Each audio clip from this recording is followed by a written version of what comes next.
69 It is hypocrisy on the part of one of evil wishes, who gives it to be understood verbally in some way or other that he has attained a higher than human state, that should be understood as the instance of scheming called indirect talk, according as it is said. What is the instance of scheming called indirect talk? Here someone of evil wishes, a prey to wishes, eager to be admired, thinking thus people will admire me, speaks words about the noble state. He says, he who wears such a robe is a very important ascetic. He says, he who carries such a bowl, metal cup, water filler, water strainer, key, wears such a waistband, sandals, is a very important ascetic.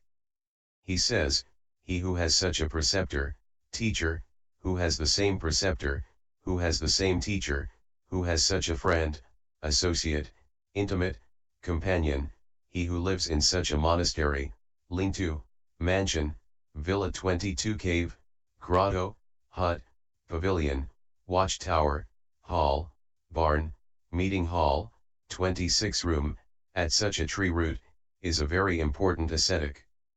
Or alternatively, all gushing, all grimacing, all scheming, all talkative, with an expression of admiration, he utters such deep, mysterious, cunning, obscure, supramundane talk suggestive of voidness as this ascetic is an obtainer of peaceful abidings and attainments such as these.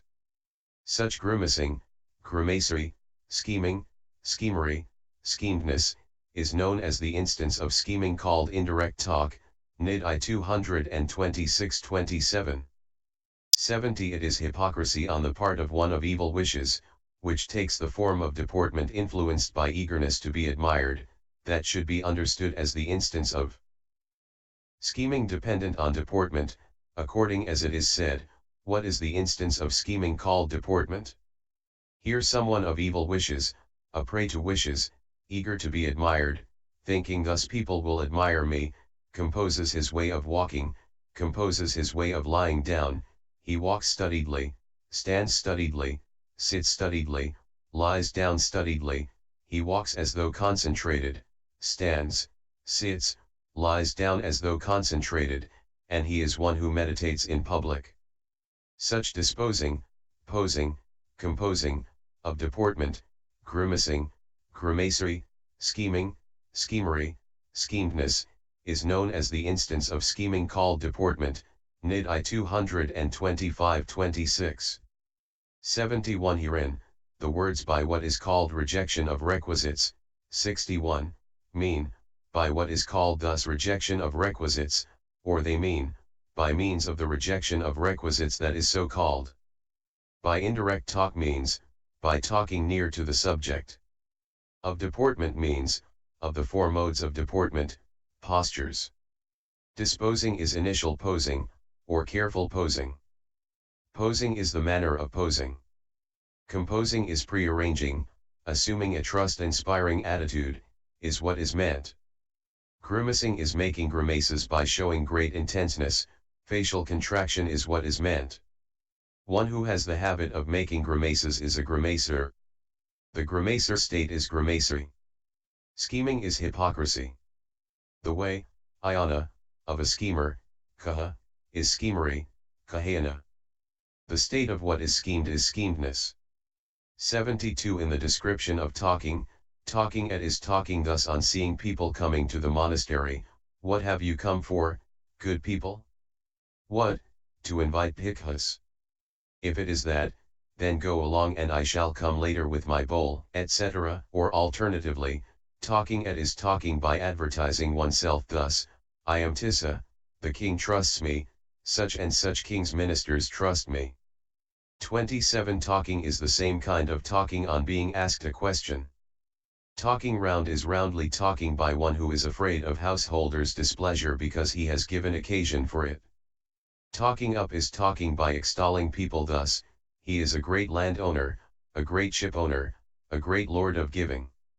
Continual talking up is talking by extolling people in all ways. 73 Persuading is progressively involving 23 people thus, lay followers, formerly you used to give first fruit alms at such a time, why do you not do so now, until they say, we shall give, venerable sir, we have had no opportunity, etc., entangling, is what is meant.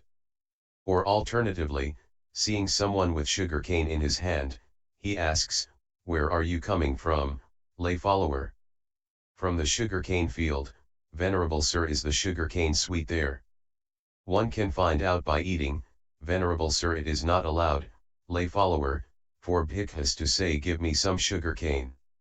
Such entangling talk from such an entangler is persuading. Persuading again and again in all ways is continual persuading.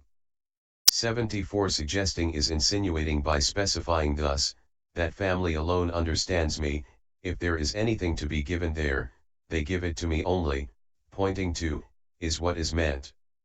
And here the story of the oil seller should be told. 24. Suggesting in all ways again and again is continual suggesting. 75. Ingratiating chatter is endearing chatter repeated again and again without regard to whether it is in conformity with truth and Dhamma. Flattery is speaking humbly, always maintaining an attitude of inferiority.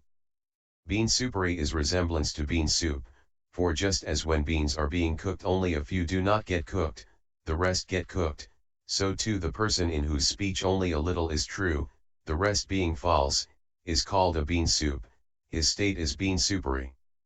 76.